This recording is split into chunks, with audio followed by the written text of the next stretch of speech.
Today, we're going to journey through the incredible life of Shri Krishna, who is, without a doubt, one of the most revered and fascinating figures in Hindu mythology. We're going to cover it all, from a prophesied birth in a dark prison cell all the way to his divine guidance on an epic battlefield. So let's jump right in. So let's just start with this question, because it really sets the stage perfectly. You see, Krishna's story doesn't begin in some grand palace or a heavenly realm. No, it starts in literally the darkest of places, a prison cell. All right, our first scene is all about that arrival. And it's a story that begins not with a bang, but with a prophecy, one whispered in the dark, foretelling the end of a terrible tyranny, and really the dawn of a whole new era. To really get what's happening here, you have to understand this core concept.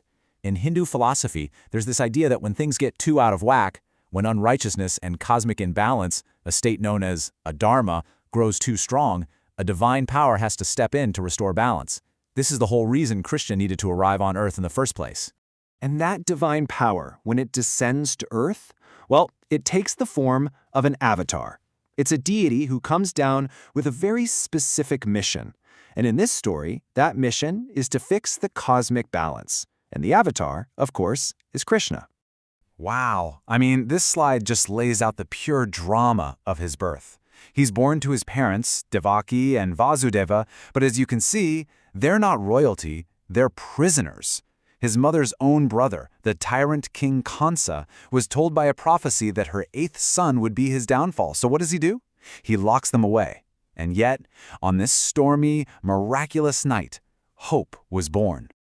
So you have this incredibly dangerous birth, and then the story just takes this huge turn. Krishna finds safety in a new home, and his childhood becomes this beautiful time filled with joy, a lot of playfulness, and some pretty early signs of his divine power. This next part, I mean, it's one of the most legendary scenes ever. To save the baby from Kansa, his father Vasudeva carries him across the raging Yamuna River in the middle of a storm. And just as the waters were about to swallow them whole, the great serpent Sheshanaga rises up from the depths to form this protective canopy over the child. It was as if nature itself was working to get him safely to his new home in Gokul. Now in Gokul, Krishna's childhood is defined by his leelas, which you can think of as his divine plays. And these moments, they just perfectly capture his dual nature. On one hand, he was this mischievous little kid famous for stealing butter, but on the other, he was this divine protector who could tame the massive serpent Kaliya just to save his village. He was both child and God, and he brought so much joy to everyone he met. Okay, so this is where everything starts to shift. We're at a major turning point in the story. The playful child has to grow up now and start to embrace the incredible destiny that's waiting for him. You know, I love this slide because it shows the two halves of his life so clearly.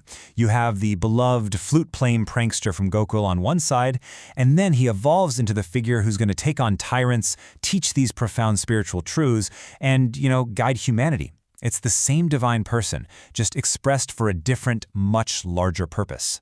And that bigger purpose? Well, it really kicks off right here. Krishna goes back to Mathura, the city where he was born, to finally confront his uncle, King Kansa. In this absolutely pivotal battle, he defeats the tyrant, he ends his reign of terror, and he finally fulfills that prophecy that was whispered in a prison cell all those years ago.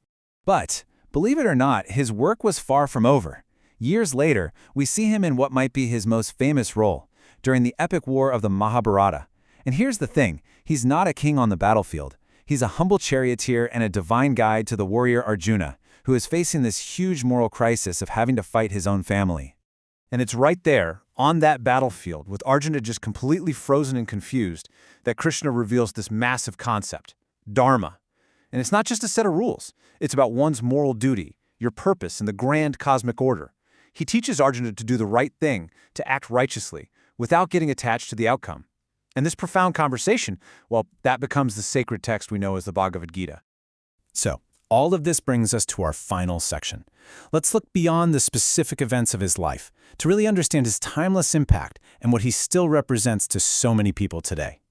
When you boil it all down, it really comes to this. Krishna's story, from that prison cell to that battlefield, it isn't just some ancient mythology.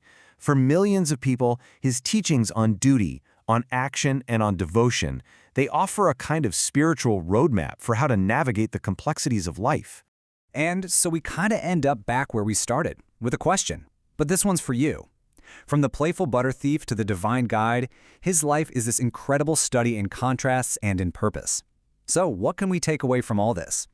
How does a timeless story about fulfilling your duty and understanding the divine within, how can that still guide our own lives today? Definitely something to think about. Thanks for joining me.